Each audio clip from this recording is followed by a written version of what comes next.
Et pour parler de la situation au Proche-Orient, nous avons avec nous Mohamed Badine Liatioui, président d'études stratégiques au Collège de défense d'Abu Dhabi. Monsieur Liatioui, bonjour. Bonjour. Alors, monsieur Liatioui, faut-il vraiment redouter un embrasement au Moyen-Orient aujourd'hui?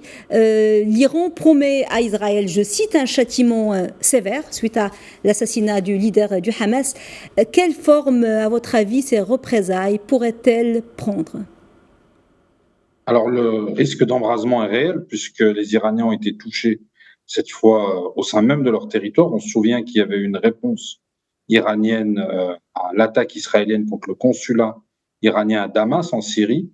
Et ça avait surpris déjà beaucoup de monde puisque c'était la première fois que l'Iran attaquait directement le territoire israélien. Et là, cette fois-ci, ils ont été attaqués chez eux alors que leur nouveau président était en train de prendre possession de son mandat et commencer son mandat et prendre possession de ses fonctions.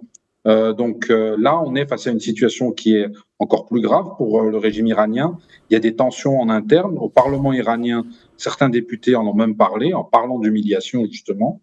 Beaucoup de gens se posent des questions sur les services de renseignement, comment est-ce qu'ils fonctionnent, sur la concurrence qui peut exister entre les différents services de renseignement, puisqu'il y a un ministère du renseignement, mais les gardiens de la Révolution ont eux aussi un service de renseignement qui leur est propre. Donc beaucoup de questionnements sur le pourquoi du comment et comment cela est arrivé qu'un chef aussi important que Ismail Haniyeh ait pu être tué dans la capitale iranienne.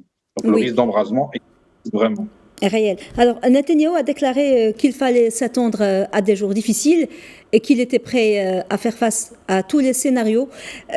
Ces assassinats ciblés servent-ils à quelque chose ou le Premier ministre israélien est-il en réalité dans l'impasse?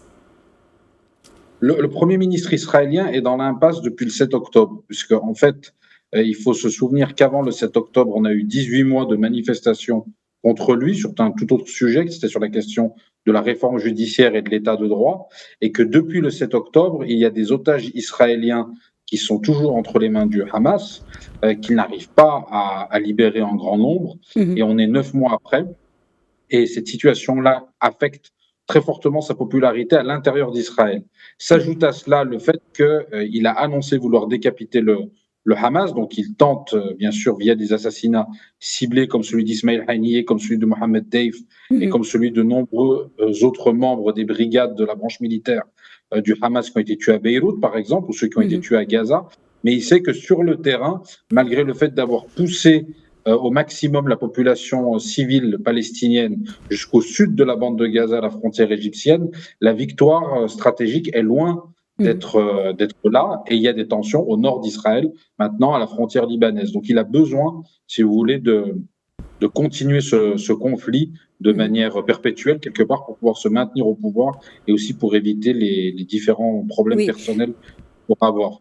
Mais décapiter les têtes de ces mouvements est-il la solution, puisque inévitablement d'autres chefs, d'autres leaders vont prendre leur place? Bien sûr, c'est un problème en fait pour lui avant tout de communication, de dire je n'arrive pas à vraiment débarrasser la bande de Gaza du Hamas, donc je vais essayer au moins par des actions entre guillemets symboliques, tuer les leaders du Hamas où qu'ils soient. Et d'un point de vue spectaculaire, il y a un côté spectaculaire à tuer Ismail Haniyeh dans la capitale iranienne. Ça, c'est quelque chose qu'il souhaite mettre en place, qu'il souhaite poursuivre avec d'autres leaders, et bien sûr celui que les Israéliens, en particulier M. Netanyahou, continuent de chercher, c'est Yahya Sinwar, puisque c'est celui qui a réellement planifié, imaginé et mis en œuvre les attaques du 7 octobre.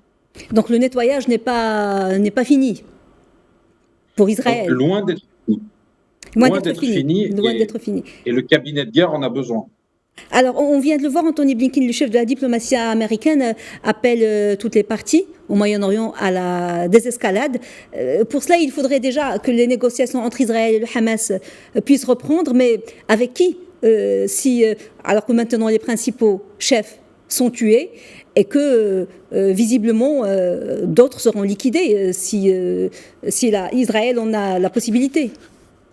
Alors, c'est une vraie question, puisque Anthony Blinken a eu raison de le rappeler. Il a appelé à des escalades et à la volonté de poursuivre le processus de négociation et d'arriver à un cessez-le-feu. Le souci, comme vous l'avez très bien rappelé, c'est que l'un des négociateurs a été assassiné par l'autre partie. Donc c'est un problème assez important pour pouvoir poursuivre les négociations, même si d'autres membres du Hamas le feront, bien évidemment.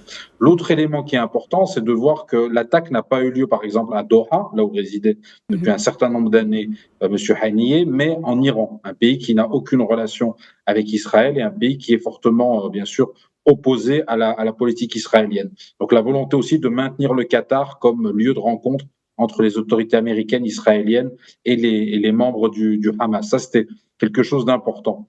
Et pour pouvoir commencer, on va dire, une quelconque négociation, arriver à un cessez-le-feu, il faut éviter d'inclure l'Iran dans ce conflit, puisque l'Iran, depuis l'attaque du consulat à Damas il y a quelques semaines, a mis en place une nouvelle doctrine qui est celle de la nouvelle équation.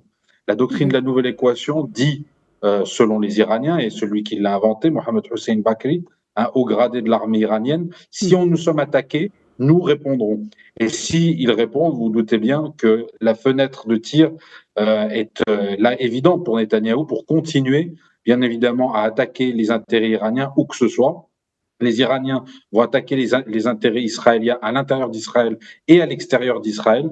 Donc, on est face à un conflit sans fin, puisque même les proxys iraniens maintenant sont mis à contribution, le Hezbollah au Liban, les Houthis au Yémen et dans la mer Rouge, sans oublier différents groupes chiites comme Hajj Sha'bi en Irak. Donc, on va vers un pourrissement, peut-être pas un embrasement pour le moment, mais au moins un pourrissement de la situation, et les propos d'Anthony Blinken risquent de rester lettre morte. Mohamed Badine Yattaoui, professeur d'études stratégiques au Collège de défense d'Abu Dhabi, merci pour cet éclairage. Merci à vous.